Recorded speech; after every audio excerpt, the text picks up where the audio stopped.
एक दिन गौतम बुद्ध अपने शिष्यों के साथ एकदम शांत बैठे हुए थे। उन्हें इस प्रकार बैठे हुए देख शिष्य चिंतित हुए कि कहीं वह अस्वस्थ तो नहीं है। एक शिष्य ने उनसे पूछा कि आज वह मौन क्यों बैठे हैं, क्या शिष्यों से कोई गलती हो गई है। इसी बीच एक अन्य शिष्य ने पूछा कि क्या वह अस्वस्थ है, पर बुद्ध मौन रहे। तभी कुछ दूर खड़ा व्यक्ति जोर से चिल्लाया, आज मुझे सभा में बैठने की अनुमति क्यों नहीं दी गई है। बुद्ध आंखें बंद करके ध्यान मग्न हो गए। वह व्यक्ति फिर से चिल्लाया, मुझे प्रवेश की अनुमति क्यों नहीं मिली। इसी बीच एक उदार शिष्य ने उसका पक्ष लेते हुए कहा कि उसे सभा में आने की अनुमति प्रदान की जाए। बुद्ध ने आंखें खोली और बोले, नहीं, वह अछूत है, उसे आज्ञा नहीं दी जा सकती। ये सुनकर शिष्यों को बड़ा आश्चर्य हुआ। बुद्ध उनके मन का भाव समझ गए और बोले, हाँ, वह अछूत है।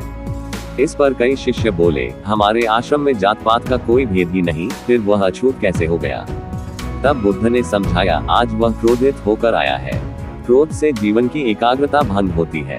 क्रोधी व्यक्ति प्रायः मानसिक हिंसा कर बैठता है, इसलिए जब तक वह क्रोध में रहता है तब तक अछूत होता है। इसलिए उसे कुछ समय एकांत में खड़े रहना चाहिए।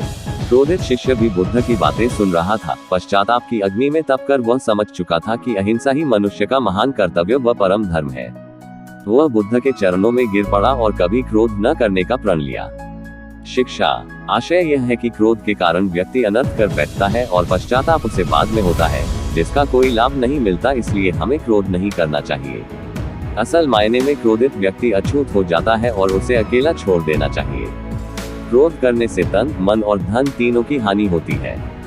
क्रोध से ज्यादा हानिकारक कोई और वस्तु नहीं है।